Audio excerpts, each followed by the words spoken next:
Hello, welcome to everyone. आज की video में मैं आपके साथ में कुछ इंपॉर्टेंट क्वेश्चंस डिस्कस करूंगी जो कि आपके यूजीसी नेट पेपर 1 में पहले भी पूछे जा चुके हैं और आपके आने वाले एग्ज़ाम में भी ये बहुत हेल्पफुल आपके लिए होने वाले हैं। देखिए, इन क्वेश्चन को आप सोल्व करके जान सकेंगे कि आपकी तैयारी कैसी है और आपको ये भी पता चलेगा कि यूजीसी के जो क्वेश्चंस हैं उनका लेवल आपका कैसा रहता है, किस तरीके के वो क्वेश्चन पूछते हैं। हर क्वेश्चन को सोल्व करने के लिए आप 15 सेकंड का टाइम ले सकते हैं, उसके बाद मैं आपको आंसर बताऊंगी। तो चलिए वीडियो को शुरू करते हैं। वीडियो को शुरू करने से पहले अगर आपको वीडियो अच्छी लगे तो प्लीज़ वीडियो को लाइक शेयर और चैनल को सब्सक्राइब ज़रूर कीजिएगा। और इसके अलावा भी चैनल पर आपके लिए काफ़ी हेल्पफुल वीडियो है, आप लोग वो भी जा करके देख सकते हैं। तो चलिए वीडियो को शुरू करते हैं। देखिए, पहला क्वेश्चन है, निम्नलिखित में से कौन सा विकल्प रविंद्रनाथ टैगोर के शैक्षिक दर्शन के 4 मौलिक सिद्धांतों का सही सेट है। ये क्वेश्चन आपका दिसंबर 2018 में आपसे पूछा गया है, तो इसका आंसर आप लोग बताएंगे। ए है आपका मानवता, व्यवसायीकरण, शहरीकरण, हिंदूवाद। बी है आपका प्रकृतिवाद, मानवतावाद, अंतर्राष्ट्रीयता, आदर्शवाद। सी है आपका वैश्वीकरण, स्थानीयकरण, परिवर्तन, पूंजीवाद। और डी है आपका समाजवाद, अध्यात्मवाद और पर्यटन, व्यावसायिकता। तो इनमें से कौन सा ऑप्शन है जो आपको सही लगता है? देखिए आप और आंसर कीजिए इसका। तो इसका आपका आंसर हो जाएगा ऑप्शन नंबर बी। इसका करेक्ट आंसर हो जाएगा आपका प्रकृतिवाद, मानवतावाद और अंतर्राष्ट्रीयतावाद। ये आपका बिल्कुल करेक्ट इसमें हो जाएगा। इसके बाद में सेकंड क्वेश्चन है जो आपका वो है कि अधिगम कैसे किया जाए कि महत्ता पर ध्यान केंद्रित करने वाले स्वनिर्धारित अधिगम के व्यवहार और सिद्धांत के अध्ययन क्षेत्र को क्या क्या कहा जाता है। ऑप्शन ए है आपका ज्ञान मीमांसा, ऑप्शन बी है आपका प्रौढ़ शिक्षा प्रणाली, ऑप्शन सी है आपका शिक्षा शास्त्र और ऑप्शन डी है आपका आत्मा अधिगम। तो बताइए कि अधिगम कैसा किया जाए कि महत्ता पर ध्यान केंद्रित करने वाले स्वनिर्धारित अधिगम के व्यवहार और सिद्धांत के अध्ययन को क्या कहा जाता है। तो देखिए, आप लोग यहाँ पर से आइडिया लगा सकते हैं। स्वनिर्धारित यहाँ पर ये टर्म आपको दिया गया है, तो इससे ये आत्म अधिगम हो जाएगा। ये आत्म अधिगम नहीं है, आत्म अधिगम। इसके बाद में क्वेश्चन नंबर 3 है आपका विचार प्रक्रिया की संरचना का अध्ययन जिसमें स्मरण समस्या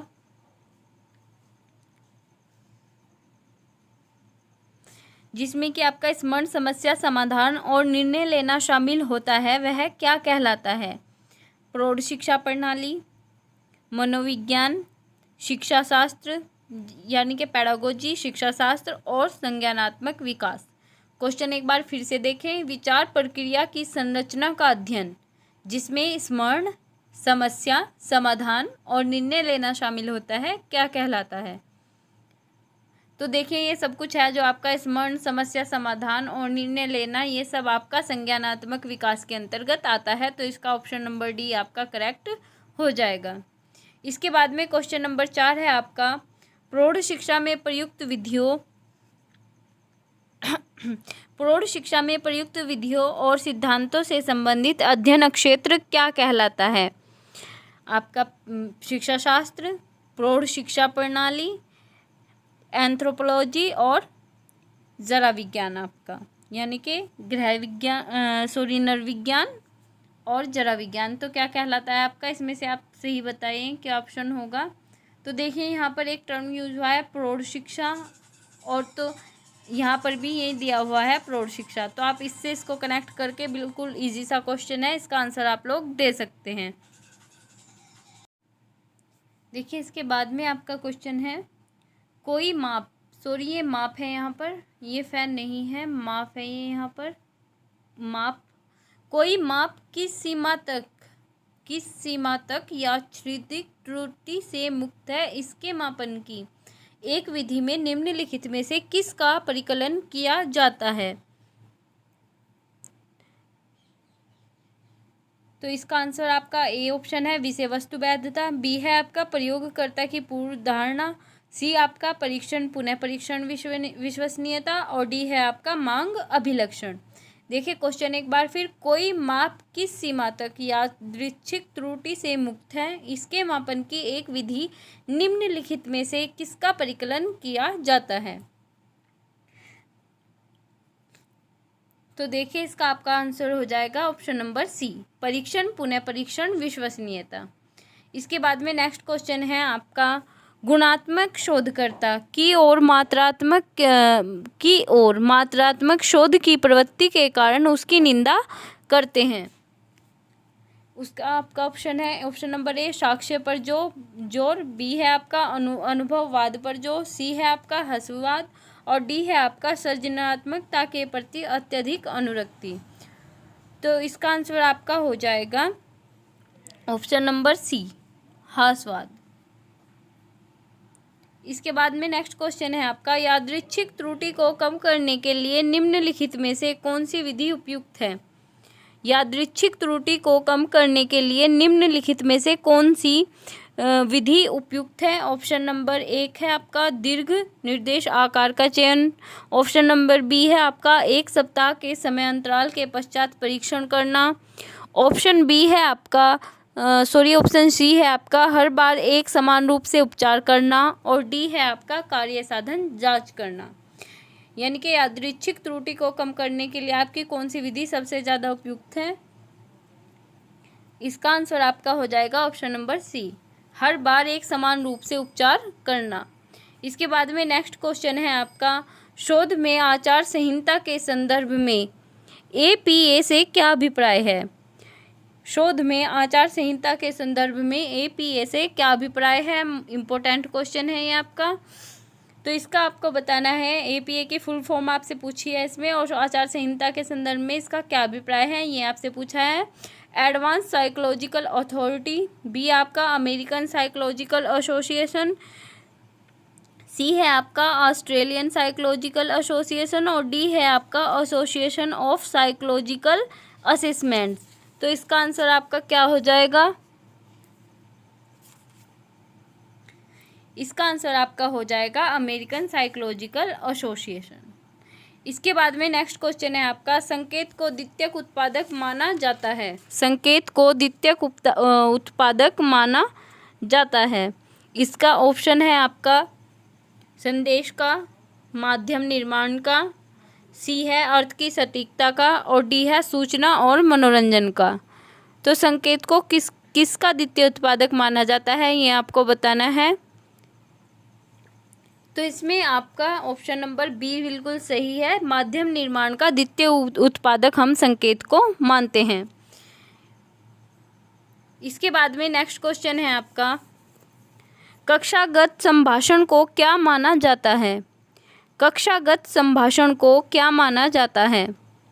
ऑप्शन नंबर ए है आपका तकनीकी माध्यम, ऑप्शन नंबर बी है आपका गैर तकनीकी माध्यम, ऑप्शन सी है आपका जन माध्यम, ऑप्शन डी है आपका असंगठित माध्यम। तो इनमें से कौन सा आपका आंसर सही हो जाएगा। ऑप्शन एक बार फिर देख लीजिए, तकनीकी माध्यम, गैर तकनीकी माध्यम, जन माध्यम और असंगठित माध्यम।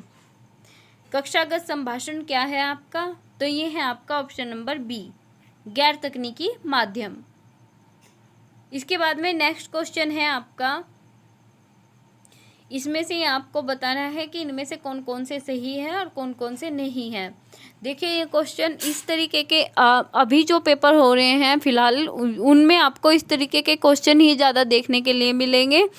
आप जब एग्ज़ाम में जाएंगे, आप लोग अपना पेपर वहाँ पर देखेंगे तो वहाँ पर आपको इस तरीके के इसी पैटर्न में लगभग आपको 20 के क्वेश्चन के आसपास आपको देखने के लिए मिलेंगे। और जो आपका सेकंड पेपर होगा उसमें भी आपको ज़्यादातर क्वेश्चन इसी तरीके के देखने के लिए मिलेंगे, जिनमें से आपको चूज़ करना होता है कि इनमें कौन कौन से ऑप्शन सही हैं और कौन कौन से आपके इसमें ऑप्शन गलत हैं। तो देखिए इस तरीके के क्वेश्चन की आपको ज़्यादा से ज़्यादा प्रैक्टिस करनी चाहिए, क्योंकि आजकल सबसे ज़्यादा इसी पैटर्न पर क्वेश्चन पूछे जा रहे हैं। तो चलिए देखते हैं।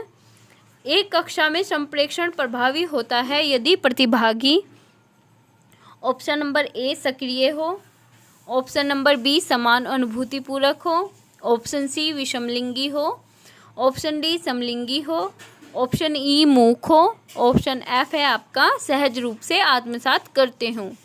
तो अभी इतने सारे आपके ऑप्शन हैं, अब इनमें से सिर्फ आपको 4 ऑप्शन है जिनमें कि आपको बताना है कि इनमें से आपके कौन कौन से सही है। ऑप्शन ए में आपके A B C D, option B में B C D E, C में ए बी डी और डी में सी ई एफ। तो आपको बताना है कि इनमें से आपके कौन से ऑप्शन सही है। तो इसमें आपका हो जाएगा, आपका देखिए एक कक्षा में संप्रेषण कब प्रभावी होगा, अगर आपका जो प्रतिभागी है, जो उसमें प्रतिभाग कर रहा है आपके कक्षा में, वो क्या हो, सक्रिय हो, समान अनुभूति पूरक हो, और आपका लिंग से आपका कोई फर्क नहीं पड़ता कि वो आपका विषमलिंगी हो या समलिंगी हो या मूक हो। ये तो आप सबको ही पढ़ने से ही पता लग रहा है कि ये गलत ही होंगे। और हाँ, एक क्या उसमें क्वालिटी होनी चाहिए कि सहज रूप से आत्मसात करते हों। तो यानी कि आपका ए बी और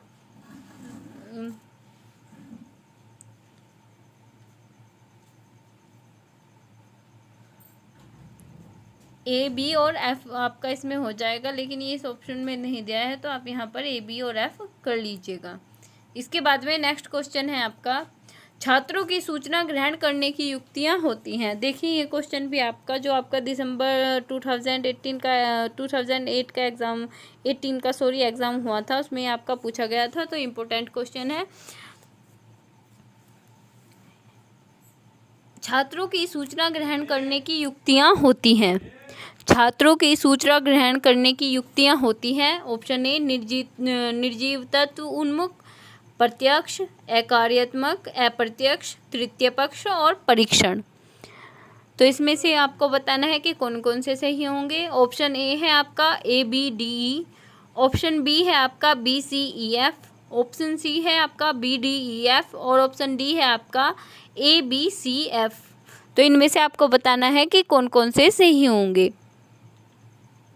छात्रों की सूचना ग्रहण करने की युक्तियाँ देखिए कौन कौन सी होनी चाहिए। इसमें देखिए आप, सबसे पहले तो वो प्रत्यक्ष होनी चाहिए। उसके बाद में आपकी क्या है कि प्रत्यक्ष भी हो सकती है और वो अप्रत्यक्ष भी हो सकती है। इसके अलावा वो आपकी उसमें तृतीय पक्ष भी हो सकता है।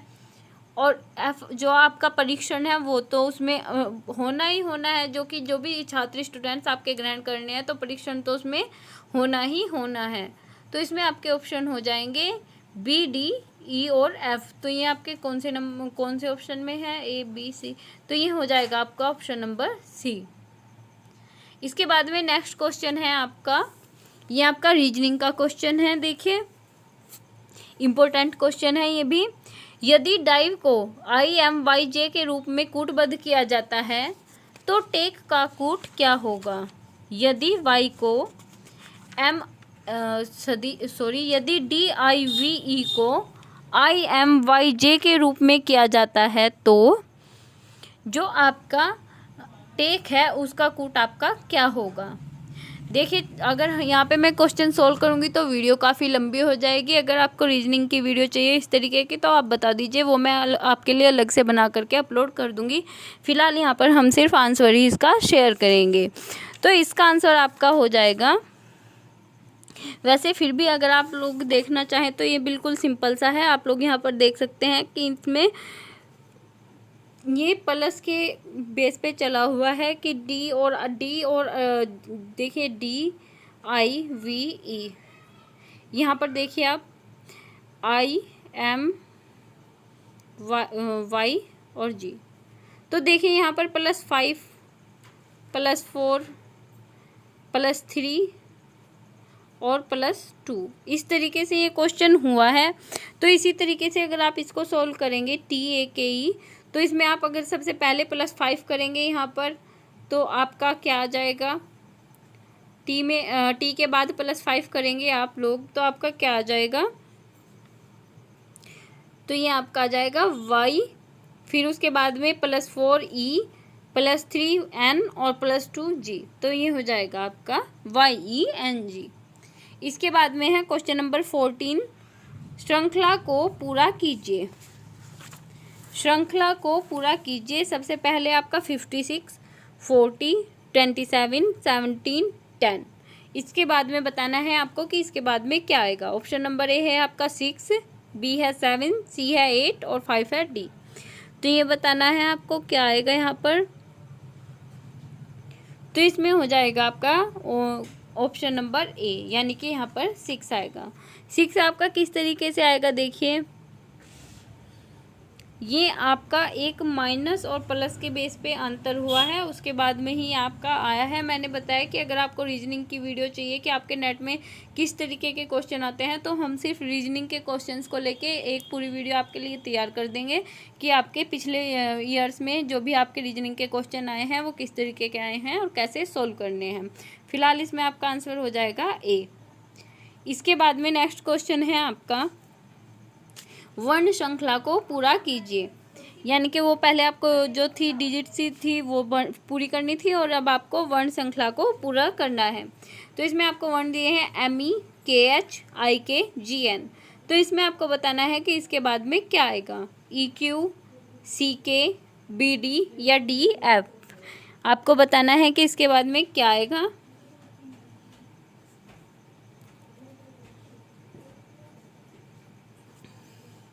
तो देखिए, अगर आप एक सिंपल सा यहाँ पर देख के चलेंगे तो आपको M और E, ये जो K है इसके बीच में आपको -2 का फ़र्क देखने के लिए मिलेगा और E से H के बीच में आपको +3 का देखने के लिए मिलेगा। तो इस तरीके से जब हम इसको सॉल्व करेंगे तो इसका आपका आंसर आ जाएगा ऑप्शन नंबर ए, E और Q।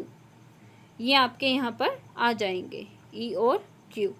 इसके बाद में है, निम्नलिखित में से बेमेल शब्द को चुनिए। ये भी आपका इस तरीके के क्वेश्चन भी वहाँ पर आते हैं, निम्नलिखित में से बेमेल शब्द को चुनिए। तो इसमें है आपका आँख, पैर, हाथ और नाक। आँख, पैर, हाथ और नाक।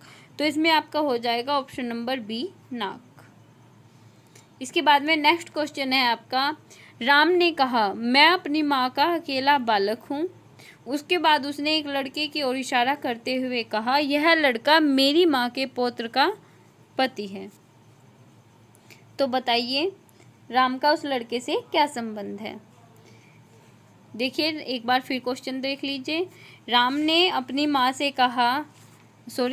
कहा मैं अपनी माँ का अकेला बालक हूँ। उसके बाद उसने एक लड़के की ओर इशारा करते हुए कहा, यह लड़का मेरी माँ के पौत्र का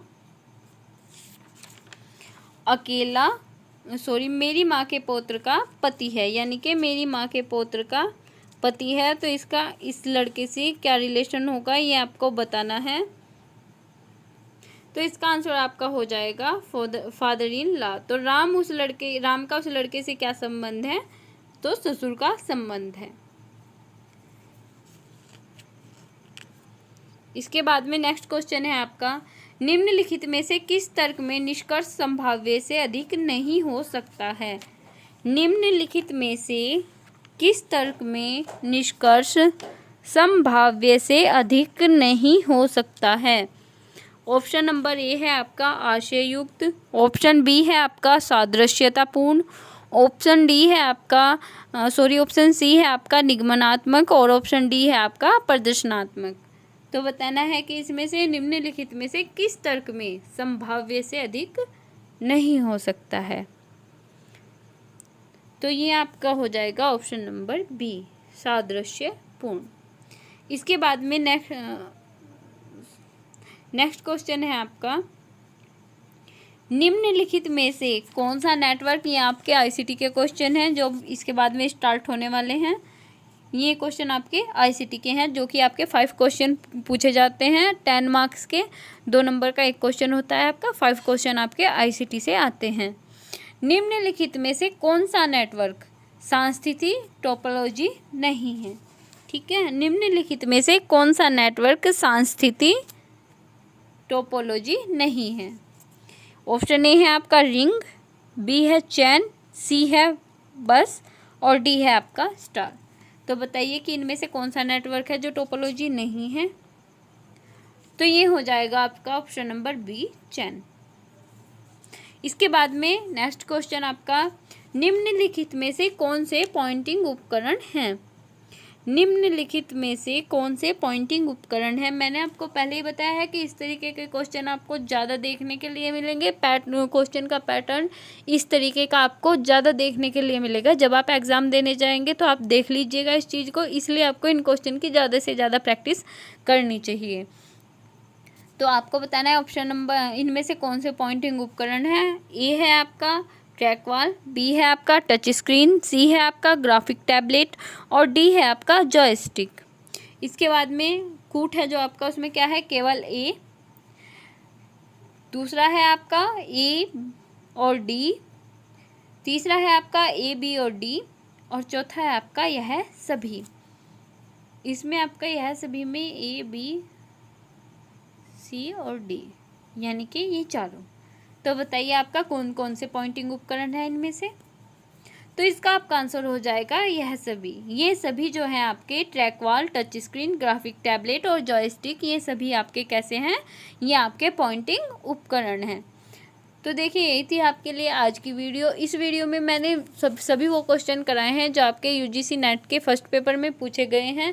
आई होप आपको वीडियो अच्छी लगी होगी और आपके लिए हेल्पफुल होगी। प्लीज़ वीडियो को लाइक शेयर ज़रूर कीजिएगा। Thanks for watching.